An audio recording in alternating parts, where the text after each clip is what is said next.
पंचशील व निळाध्वज अवमान प्रकरणी एक संशयित आरोपी अटक। पुसद तालुक्यातील बोरीखुर्द येथे आज दिनांक 10 एप्रिल 2024 रोजी सकाळी सामाजिक सलोखा बिघडवणारी अशी एक धक्कादायक घटना घडली होती। कुणीतरी अज्ञात व्यक्तीने बोरीखुर्द येथे लावलेले पंचशील व निळाध्वज उपटून नाल्यात फेकल्याचे चित्र दिसत होते। सदर घटना ही सकाळच्या सुमारास उघडकीस आली। या घटनेनंतर समाज बांधवांमध्ये मोठ्या प्रमाणात आक्रोश निर्माण झाला होता। त्यांनी काही काळ रास्ता रोको सुद्धा केला। सदर घटनेची संपूर्ण माहिती पोलीस स्टेशन पुसद शहर व उपविभागीय पोलीस अधिकारी यांना देण्यात आली।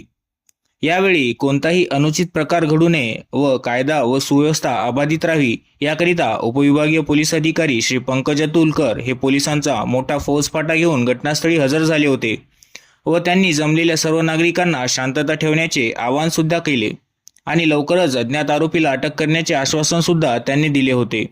आता या घटनेच्या काही तासानंतर सदर प्रकरणात एका संशयित आरोपीला पोलिसांनी अटक केल्याची माहिती सूत्रांकडून मिळाली आहे।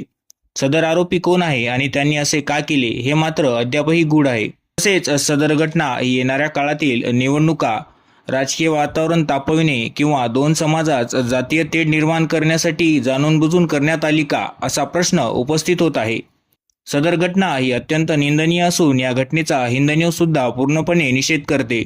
सदर घटनेचा अधिक तपास उपविभागीय पोलीस अधिकारी श्री पंकज अतुलकर यांच्या मार्गदर्शनात शहर पोलीस स्टेशनचे पोलीस निरीक्षक उमेश बेसरकर व त्यांची टीम करत आहे।